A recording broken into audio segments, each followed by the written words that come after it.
for my garbage person of the week, I don't think had Brian Kilmeade as my garbage person in some time, but I think you'll understand once we go to this video why he merited it. Here's Brian Kilmeade.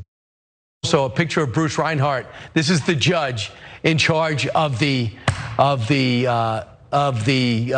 as you know, of the warrant, and we'll see if he's going to release it next. He likes Oreos and whiskey.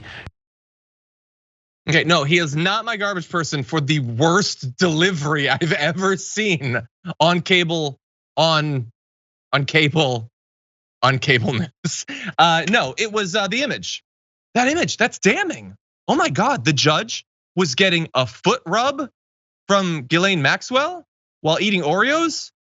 Yeah, except that he obviously didn't. It's not a real image. And look, I don't know if Kilmeade really thinks it's real or if like at some point he makes a joke about it or something. But what I do know is he showed the craziest, most gullible people on TV. That he was filling in for Tucker Carlson.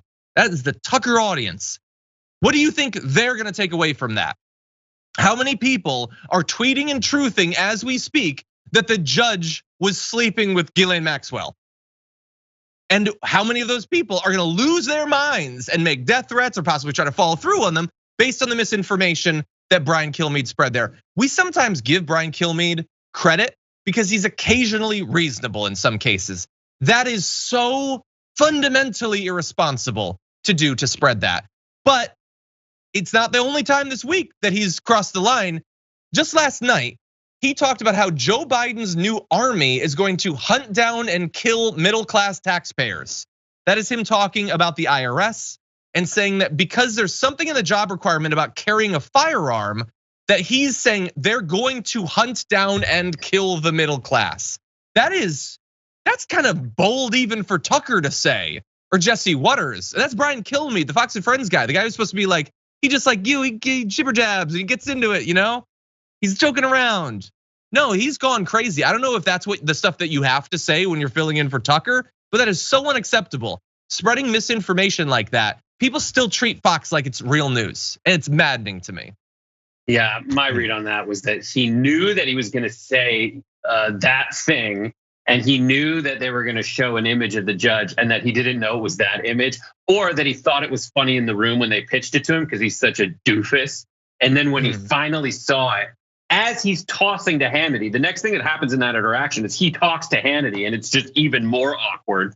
But I think he got tripped up by it, and that's what happened. Maybe. And there's two. One of the hello, Sheelan. Anyways, I'm pervert. So, anyways, he might have gotten distracted like I just got seeing boobies. I'm sorry, I hate to be that guy, but I'm that guy. Yeah. Also, that judge has the same diet as you, apparently, the whiskey and the Oreos. But anyway, no. Actually, I would go for some of those Oreos. They weren't chocolate Oreos, it's super irresponsible. Right? They were like vanilla Oreos or something. Yeah, some one of the weird seasonal flavors. The guy's a sex trafficker. He doesn't eat normal Oreos or double stuff. Exactly. Yeah. And by the way, so first of all, it's not like he's not affiliated in any way with Epstein. He worked with some of the people who worked with Epstein, so that's fine to bring up, I guess. But if you're gonna do that, it's because you believe that people being affiliated with Maxwell and Epstein's a bad thing. So why don't you apply that to other people? Why don't you apply that to Trump in that case? But you don't, because you don't actually care about it. Yeah. Anyway, with that said, those are our garbage people of the week. But as always, we put it out to you, and we wanted to know who is your garbage person of the week. So 39,000 of you voted this week, and here are your top 5. Coming in at number 5 with 5% of the vote is Joni Ernst for her hypocrisy in regard to the price of insulin, saying it's way too high, and then voting to remove the cap on it. Coming in at number 4 with 8% of the vote is Marjorie Greene for her insane performance at CPAC. Wow, Marjorie Greene usually does better on these. Okay. Number 3 with 15% of the vote is gonna be Kirsten Sinema for carving out tax loopholes for her billionaire donors. Really, that's number 3? Okay, number 2, 18% of the vote is Alex Jones for committing perjury over and over again. But number 1, your runaway garbage person of the week, 55% of the vote goes to the CPAC attendees for fully embracing a fascist dictator. I think they mean Viktor Orban there, not Trump, but hey, they like both.